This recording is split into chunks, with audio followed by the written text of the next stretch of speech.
Сегодня 32 года со дня образования Управления ФСБ России по Ингушетии. В ведомстве прошло торжественное мероприятие с участием главы республики.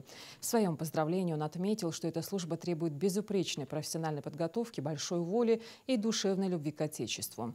Ну а после торжественной части присутствующие возложили цветы к мемориалу погибших сотрудников управления при исполнении служебного долга.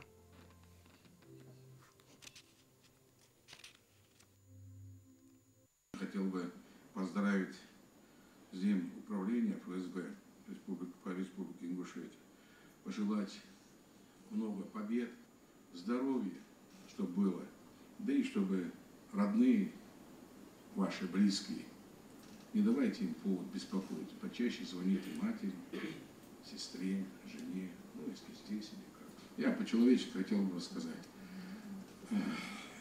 гордимся, уважаем, и хотели, чтобы вы свою дорогу, независимо от занимаемой должности, провели достойно, как вы ее сейчас и ведете.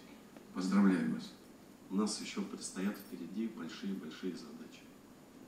Республика на ваших глазах преображается, она стала красивее, лучше. Вот. У нас появились гости, количество туристов увеличивается. У нас появились новые прекрасные школы, детские садики, прекрасные дороги.